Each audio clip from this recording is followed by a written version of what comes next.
Überleben. This is Überleben fire kit. Since my wife got me this for Christmas, haven't had a chance to use it yet, but I have opened it up. There are other versions of this, or other. So there's the metal version I have, and then there's a titanium version. But there's other brands that are like this, and but I'll go into some information I found that I think that maybe this was like the original brand, and the rest are Chinese knockoffs. So anyways, it comes in this bag.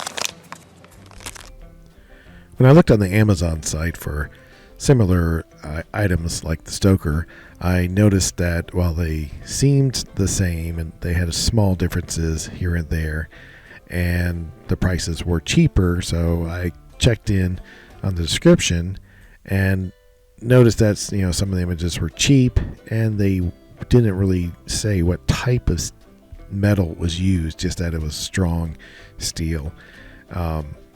That's opposed to the Überleben site, where it says that it uses 304 stainless steel or titanium to make the Stoker.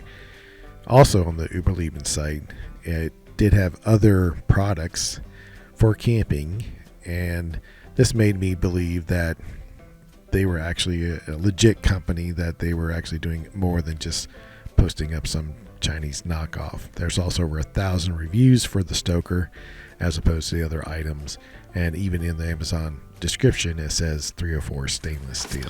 But the bag it really comes in is this nice waxed canvas bag.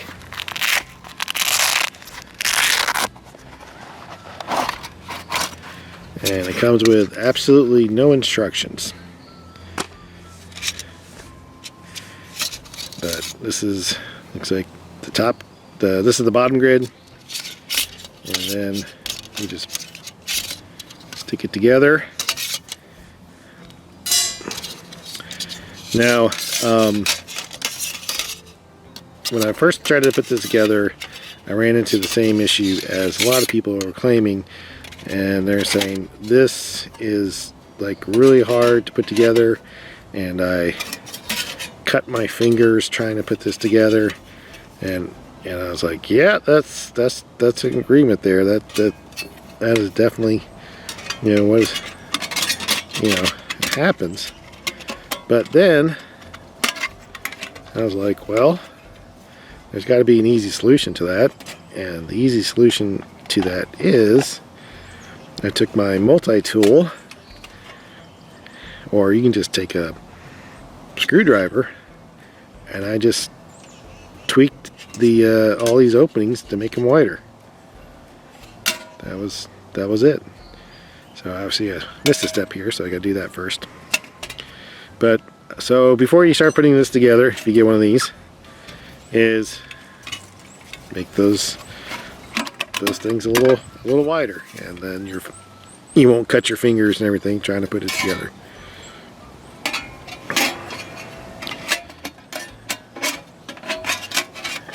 And as you see, once that is done, it is fairly simple to put it together.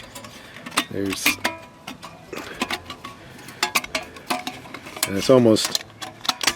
like almost really only one way to put it together, so that's why there's no real instructions.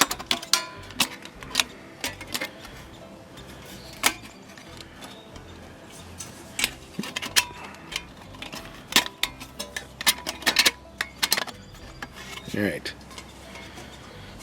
and there you go. It sits there like that. You can see it says 304 stainless steel on there, made in America. It's assembled in America, but I believe that some of the parts are actually sourced in China. So that's the other thing you check for, is like all the other ones I was looking at did not actually say the stainless steel type. So it was like, well, that's a little too big at the top.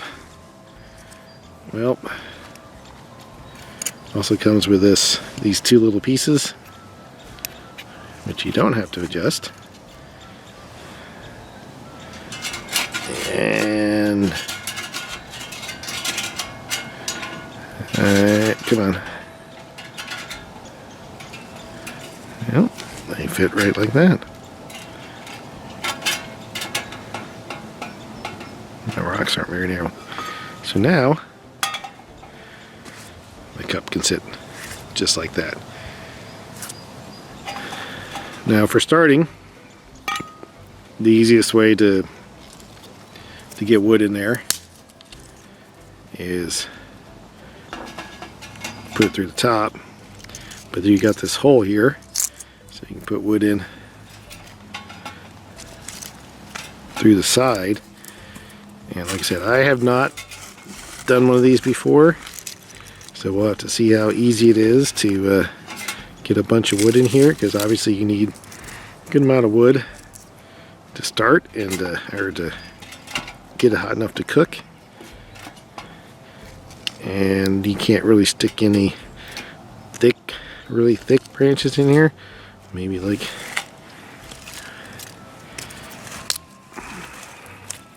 and the holes in the vents, you know, will hopefully suck the air in from underneath and pull it up there. My little assistant there knocked in my metal pieces, which is something you got to be careful of.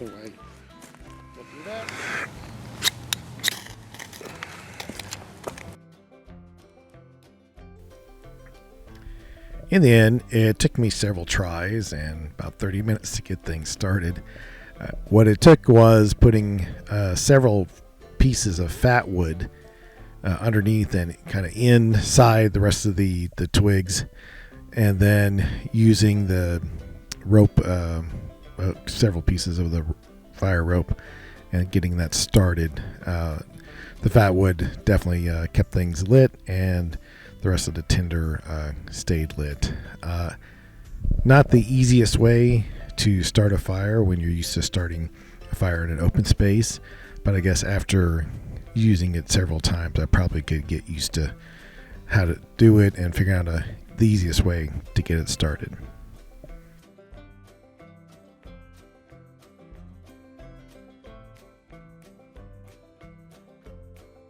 Put in some water.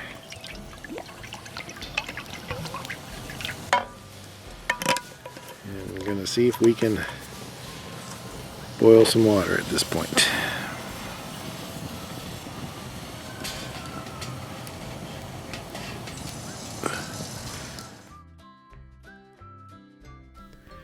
After I was done doing this, it left a fair amount of soot on the Sierra cup, but with some Dawn soap and a little scrub brush, I was able to get it off.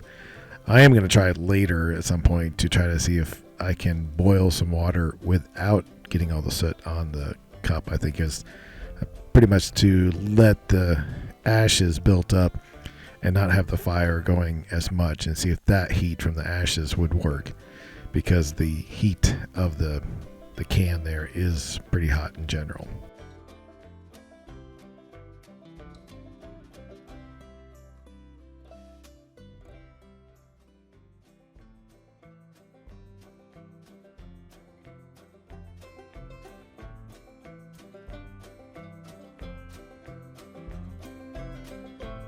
Four minutes, about 50 seconds. You got a rolling boil there. So it was about 3 minutes when the bubble started. Some boiling water. Can be done. Now I'm not gonna wait around and figure out how long it takes to cool this thing down, but obviously you don't want to be touching any of that stuff until it's really cooled down. And hopefully everything fits back into its case. I'm sure it will, nice and easy once it gets apart. But that's the